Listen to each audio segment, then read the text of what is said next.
Hi. Here's a quick debrief of the short answer question that you just answered. Um, the learning target being I can answer an AP style short answer question effectively. So here's the question. You notice that it had two secondary excerpts from secondary scholarship and secondary works of history. This is typical, and also typical is that they have opposing viewpoints on the same topic, in this case, Reconstruction. So the first question is always going to be whenever there's a passage to read or a political cartoon or an image to examine, something about describing the text or the image. So let's focus in on that first question. Oh, actually, let's not do that. Notice that B and C ask you to support these different historical interpretations of Reconstruction.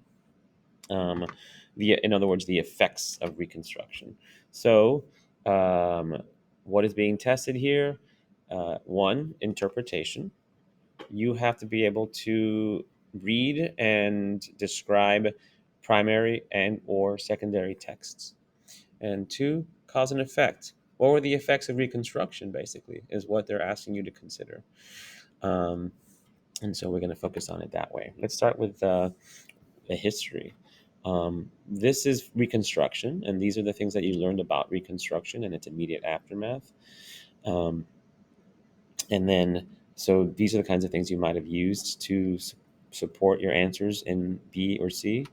And here are some things that you learned about the New South that could also be relevant to the, uh, to these, to the prompts. Let's have a look at some ways to answer these questions, starting with A. Briefly describe one difference between Stamps and Foner's historical interpretations of Reconstruction. So this is right out of the AP scoring guidelines. These are the kinds of things that they say are valid answers to the question. So they're not. It's not exhaustive, but it's some suggestions. So if you want to read that, see if you took one of these approaches. Now we'll turn to my sample or model response. I'm trying to get it out of the way here. My stupid face. I'll move it out of the way as I'm reading. So notice how I start with a brief overview. So remember, the question is, come back. They're asking you to describe the difference between Foner and Stamp. That's it. Um, so I do that here. But remember, you want to give a sort of general, very brief overview, and then one detail from one passage and one detail from the next passage. So I'll give you so here's how I do it. One difference between the two historians' interpretations of Reconstruction is in their assessment of the successes and failures of the period. That's it. And then I say something about Kenneth Stamp's passage, and I say something about Foner's passage. So look at yours. Did you provide at least one detail from one passage and at least one detail from the other passage, in addition to generally summarizing the difference between the two? If so, give yourself a point. Moving on to the second question, they want you now to talk about history, and history that's not directly mentioned in the excerpts. And now they want you to prove Stamp's argument that Reconstruction was a failure. So here are some things that they say you could have used to answer the question. Here are some other things that they said you could have used to answer the question. And here is my model response. I'll let you read it. Notice how I make a claim. It's Stamp's claim, and then I add to it. I provide a piece of evidence that I describe, and then reasoning. Where is my slide about? Excuse me a second. I had a whole slide about. No, it's gone. Oh well. Okay, back to back to my passage. Claim and reasoning. What does my reasoning do?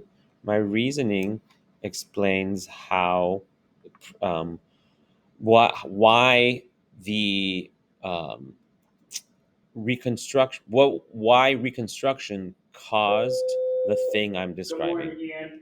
Uh-oh. Please note that alarm will be activated at 11 a.m. sharp. The alarm will be activated at 11 a.m. sharp. Have a wonderful weekend. Thank you, Chair. I'm being kicked out of here. So I've got my evidence, and in my reasoning, I explain how Reconstruction policies caused the empowerment of African Americans in terms of the right to vote, and why that can prove that it was a success.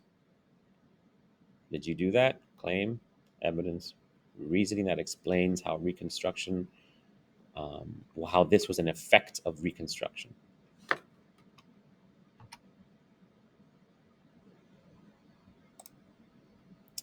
C asks you to do the same thing, but now for the opposite, counterclaim, if you will, Foner's argument.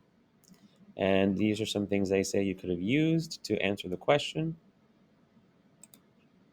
And here are some, oh no, that's it. That's all the things. So here's my model response. Notice how let me get out of the way here for a second. You can read the top here. Again, the claim is Foner's claim. Oops, that should say failure.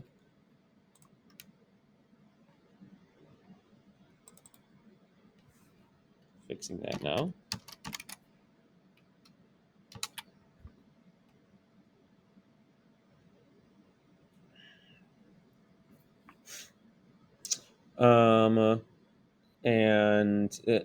My claim is that the thing I'm going to be exploring is disenfranchisement of African Americans. So I talk about the poll tax. I describe what that is.